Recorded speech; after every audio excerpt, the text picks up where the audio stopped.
आप सभी का स्वागत है हमारे चैनल सार्थ शिक्षा में। मैं रंजित कुमार आपके लिए लाया हूँ best of physics and chemistry, जिसमें देखेंगे previous year question of RRB JEE NTPC group D and all exam of SSC, जिसका डिटेल एनालिसिस करेंगे विथ एक्सपेक्टेड क्वेश्चन। और ये बायलिंगुअल लैंग्वेज की क्लास होगी, जिसमें इंग्लिश और हिंदी दोनों साथ लेके चलेंगे। एंड क्लास स्टार्ट करने से पहले आप लोगों से रिक्वेस्ट है कि जिन लोगों ने हमारे चैनल को सब्सक्राइब नहीं किया है वो प्लीज़ सब्सक्राइब कर ले, साथ ही साथ अपने फ्रेंड्स एंड फैमिली के साथ भी शेयर करें, जिससे वो भी इस क्लास से लाभान्वित हो पाए। तो चलिए देखते हैं आज का पहला क्वेश्चन। क्वेश्चन है, which of the following gases are responsible for green house gas effect on earth. आपसे पूछा जा रहा है कि पृथ्वी पे ग्रीन हाउस गैस प्रभाव के लिए इनमें से कौन सी गैस जिम्मेदार होती है। तो पहले आपको पता होना चाहिए कि ये ग्रीन गैस हाउस इफेक्ट होता क्या है। तो देखिए, मान लीजिए कि ये पृथ्वी है, अर्थ है, इसके बाहर क्या होता है कि एक एटमॉस्फेयर होता है, जिसमें carbon dioxide, methane, nitrous oxide, ये सारा क्या करता है कि एक मोटी परत बना लेती है। ठीक, अब इसका क्या काम होता है कि ये सूर्य से आने वाली प्रकाश किरणें, यहाँ कुछ किरणें तो यहीं से रिफ्लेक्ट हो जाती है, जैसे कि परावैंगनिक किरणें ओजोन लेयर की वजह से क्या होती है कि ये रिफ्लेक्ट हो जाती है, और कुछ किरणें यहाँ अंदर आ जाती है और ये अर्थ सरफेस से टकरा कर ये बाहर जाना चाहती है। लेकिन यहाँ जो एक मोटी परत है, carbon dioxide, methane, nitrous oxide, इस तरह की जो गैसें एक मोटी परत बना लेती है, वो बाहर जाने नहीं देती है, और इससे टकरा कर क्या होती है, ये किरणें अर्थ पे आ जाती है। अर्थ पे आके क्या करती है, ये अर्थ को गर्म कर देती है। इसी को हम कहते हैं ग्रीन गैस प्रभाव, और ये प्राकृतिक नेचुरल इफेक्ट है, प्राकृतिक प्रभाव है। ठीक, और ये पृथ्वी के लिए ज़रूरी भी है। देखिए, यदि ऐसा न हो तो क्या होगा कि पृथ्वी का जो टेम्परेचर है वो अप्रोक्स -18 डिग्री सेंटीग्रेड हो जाएगा, और आपको पता है कि -18 डिग्री सेंटीग्रेड पे सामान्य जीवन यापन कर पाना कितना कठिन होगा। तो इसलिए ग्रीन हाउस गैस इफेक्ट पृथ्वी के लिए ज़रूरी है। आइए देखते हैं कि इनमें से कौन सी gas green house gas effect के लिए जिम्मेदार है। देखिए, यहाँ क्या है, वाटर वेपर, ये तो जिम्मेदार है, लेकिन नाइट्रोजन इसके लिए जिम्मेदार, रिस्पॉन्सिबल नहीं है, तो ये आपका ऑप्शन नहीं होगा। कार्बन डाइऑक्साइड है, फिर नाइट्रोजन की वजह से ये आपका ऑप्शन नहीं होगा। यहाँ देखिए, ऑक्सीजन है, मीथेन तो रिस्पॉन्सिबल है, लेकिन ऑक्सीजन रिस्पॉन्सिबल नहीं है। तो इसका आंसर क्या हो जाएगा, इसका आंसर होगा ऑप्शन नंबर डी, ओजोन और मीथेन। ये आपका ग्रीन गैस इफेक्ट के लिए रिस्पॉन्सिबल गैस है। आइए देखते हैं ग्रीन हाउस गैस इफेक्ट के लिए और कौन कौन सी गैस रिस्पॉन्सिबल है। इसके लिए होगी आपको water vapour, carbon dioxide, methane, nitrous oxide और क्लोरोफ्लोरोकार्बन। ये सारा क्या है कि ग्रीन हाउस गैस इफेक्ट के लिए जिम्मेदार गैस है। ठीक, और यहाँ अभी जो हमने आपको बताया वही सारा कुछ इन रिटन लिखा हुआ, आप पढ़ लीजिएगा। ठीक, चलिए देखते हैं नेक्स्ट क्वेश्चन। क्वेश्चन है, which of the following is always present in organic compound.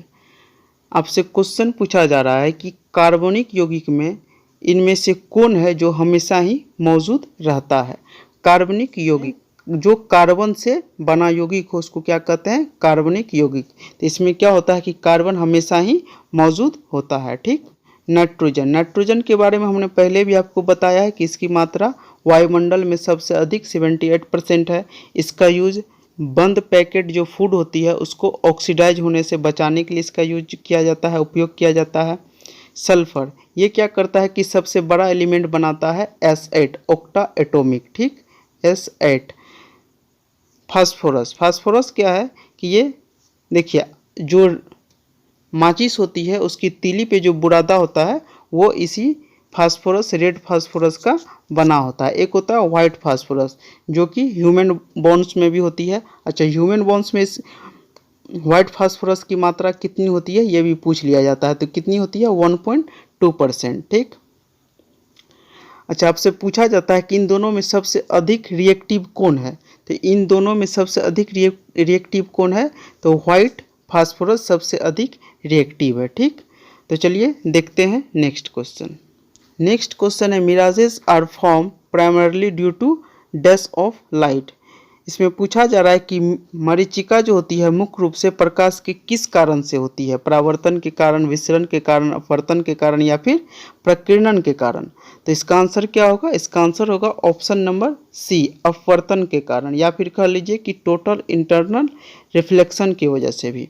अच्छा, टोटल इंटरनल रिफ्लेक्शन का क्या कंडीशन होता है, आपसे पूछा जाता है कभी कभी। इसमें क्या होता है कि इंसिडेंट रे का जो एंगल होता है वो क्रिटिकल एंगल से जब बड़ा हो तब टोटल इंटरनल रिफ्लेक्शन होता है। अच्छा, ये जो दृश्य देख रहे हैं ये दृश्य आपको गर्मी के मौसम में देखने को मिला होगा, जिसमें आपको ऐसा प्रतीत हो रहा होगा कि आगे पानी बिखरा पड़ा है, लेकिन जब आप वहाँ पहुँचते हैं तो ऐसा कुछ भी नहीं होता है। ऐसा आपको किस वजह से दिखता है? ये मिराज मरीचिका की वजह से ही ऐसा आपको देखने को मिलता है। ये मरीचिका का उदाहरण है। ठीक, चलिए देखते हैं next question. Which of the following is called Oram? ये ओरम क्या है? ये एक लैटिन नेम है। तो आपसे पूछा जा रहा है कि इनमें से किसका लैटिन नेम ओरम है। तो किसका लैटिन नेम ओरम है? गोल्ड का लैटिन नेम ओरम है। चलिए देखते हैं, कुछ इंपॉर्टेंट लैटिन नेम है जो कि बार बार आपसे एग्जाम में पूछा जाता है। यहाँ आपको दिया हुआ है एलिमेंट दिया हुआ है, यहाँ आपको सिंबल दिया हुआ और यहाँ पे आपका लैटिन नेम दिया हुआ है। आपसे पूछा जाता है कि एंटीमनी ये क्या है? ये एलिमेंट है।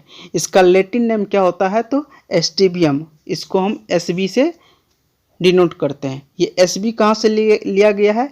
इसी लैटिन नेम से लिया गया है। सेकंड है कॉपर। कॉपर का क्या होता है? क्यूप्रम। इसी से Cu सिंबल लिया गया है। अभी आपने देखा गोल्ड का क्या होता है? ओरम। यहाँ से Au लिया गया। आयरन, फेरम, फेरम से क्या लिया गया है? Fe लिया गया। Lead, plumbum, Pb। इसी तरह से आपका क्या है? सिल्वर है, सिल्वर अर्जेंटम, इससे Ag लिया गया है। सोडियम, नाइट्रियम, इससे क्या लिया गया है? आपका Na लिया गया है। टंगस्टन, टंगस्टन का लैटिन नेम क्या है? वोल्फ्रेम, इससे आपका W सिंबल लिया गया है। तो ये बहुत ही इंपॉर्टेंट लैटिन नेम है, इसको आपको याद रखना है। तो चलिए देखते हैं नेक्स्ट क्वेश्चन। नेक्स्ट क्वेश्चन है granite is the example of. Granite इनमें से किसका एग्जाम्पल है आपको बताना है। तो किसका एग्जाम्पल है? कायांतरित सेल का, अपसादी सेल का, आग्नेय सेल का या फिर कृत्रिम पत्थर का। तो इसका आंसर होगा ऑप्शन नंबर सी, आग्नेय सेल। तो आइए देखते हैं कि आग्नेय सेल होता क्या है। आग्नेय सेल ये पिघले हुए लावा से बनते हैं जो ठंडा होकर के एक चट्टान का रूप ले लेता है। इसी को क्या कहते हैं? आग्नेय सेल। इसका एग्जाम्पल बहुत ही इम्पोर्टेंट है आपके लिए। ये एग्जाम्पल पूछा जाता है कि ग्रेनाइट और बेसाल्ट किसका एग्जाम्पल? तो ये आग्नेय सेल का एग्जाम्पल है। तो चलिए देखते हैं नेक्स्ट क्वेश्चन। नेक्स्ट क्वेश्चन है dash is used in periscope. इनमें से किसका उपयोग पेरिस्कोप में किया जाता है आपको बताना है। तो पेरिस्कोप क्या होता है? पेरिस्कोप इसका यूज पनडुब्बी में किया जाता है। देखिए पेरिस्कोप कुछ इस तरह का होता है जिसमें कि दो समतल दर्पण 45 डिग्री एंगल पे फिट किया होता है। इसका यूज समुद्र तल पे किसी भी तरह की हलचल को पता लगाने के लिए यूज किया जाता है। मान लीजिए कि समुद्र तल पे कोई वस्तु है, उसको देखने के लिए क्या किया जाता है? इसका यूज किया जाता है। ये वस्तु की जो किरण होती है इस समतल दर्पण पे पड़ती है, यहाँ से रिफ्लेक्ट होकर के ये इस दर्पण पे पड़ती है और यहाँ पे ऑब्जर्वर होता है जिसके आंख पे ये रिफ्लेक्ट होके पड़ता है और इस तरह से हम पता लगा पाते हैं कि पानी के सतह पे किस तरह का हलचल है या फिर क्या हो रही है। ठीक, तो इसका आंसर क्या हो जाएगा? इसका आंसर होगा ऑप्शन नंबर ए, समतल दर्पण। आपसे पूछा जाता है कि पेरिस्कोप में कितने समतल दर्पण का यूज किया जाता है। तो कितने समतल दर्पण का यूज किया जाता है? 2 समतल दर्पण का यूज किया जाता है। साथ ही साथ पूछा जाता है कि पेरिस्कोप में समतल दर्पण कितने एंगल पे फिट किया हुआ होता है। तो कितने एंगल पे? 45 डिग्री एंगल पे ये आपका फिट किया हुआ है। ठीक, चलिए देखते हैं नेक्स्ट क्वेश्चन। नेक्स्ट क्वेश्चन है the metal which can be cut with a knife.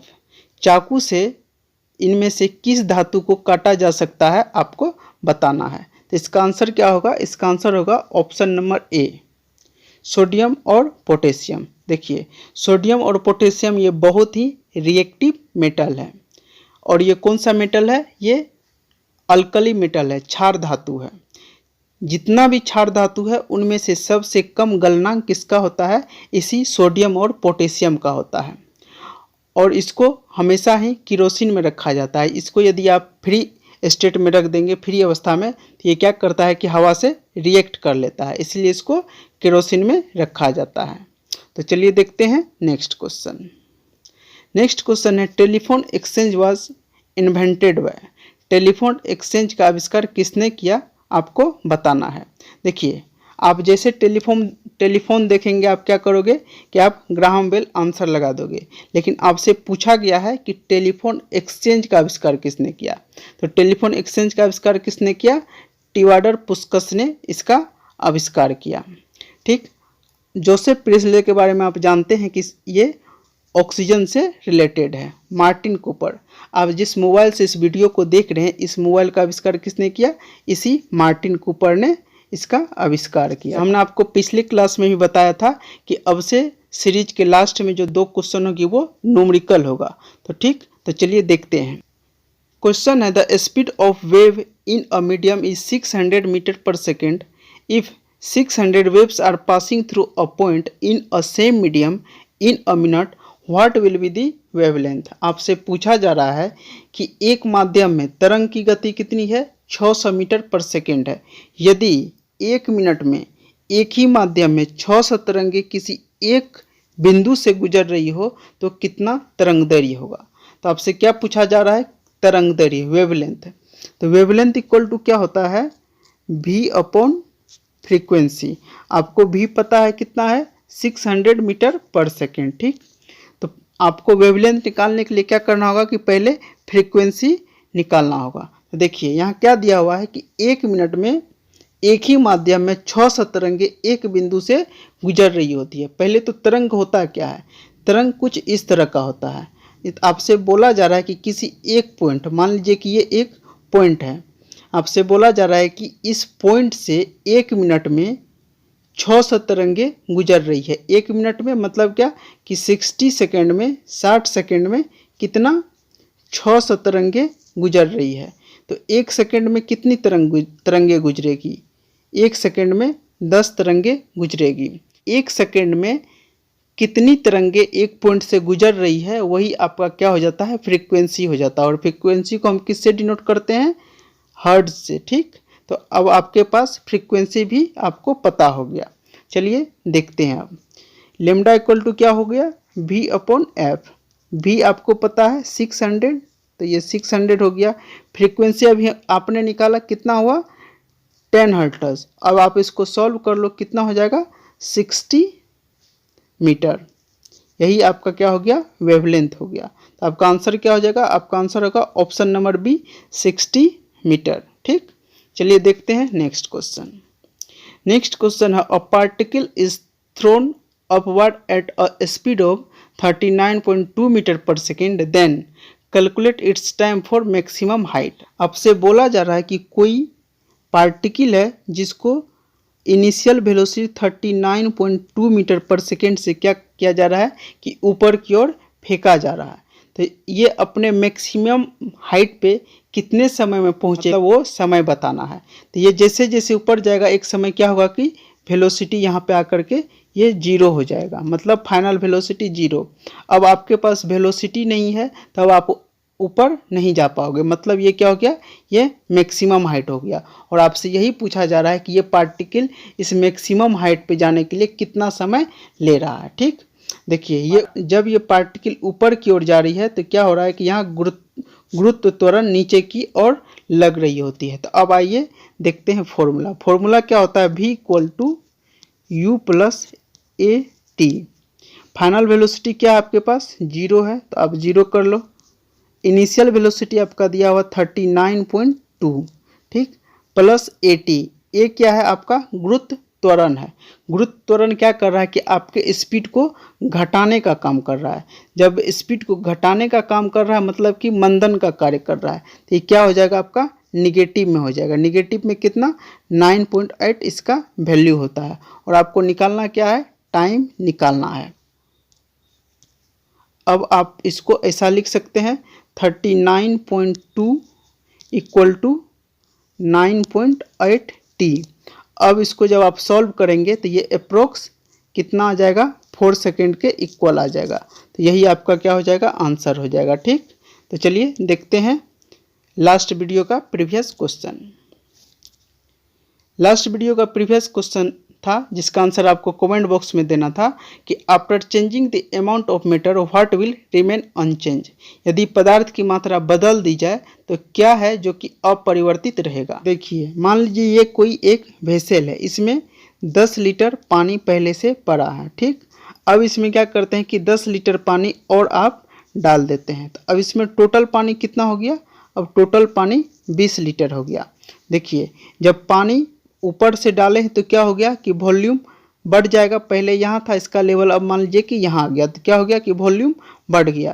तो ये परिवर्तित हो गया। मास क्या हो गया कि पहले 10 लीटर थी, अब कितना हो गया 20 लीटर। तो ये भी बदल गया, और जब मास बदल गया तो वेट भी चेंज हो गया। तो ये इसमें क्या है जो कि नहीं बदलेगा, वो डेंसिटी है। ये आपका मात्रा आप कितना भी बदल लो, ये आपका फिक्स रहता है। चलिए देखते हैं आज का क्वेश्चन जिसका आंसर आपको कमेंट बॉक्स में देना है। Which minerals are obtain from radium. Radium इनमें से किस खनिज से प्राप्त की जाती है आपको बताना है। ठीक, तो आज के लिए इतना ही, फिर मिलते हैं अगली क्लास में। तब तक के लिए धन्यवाद।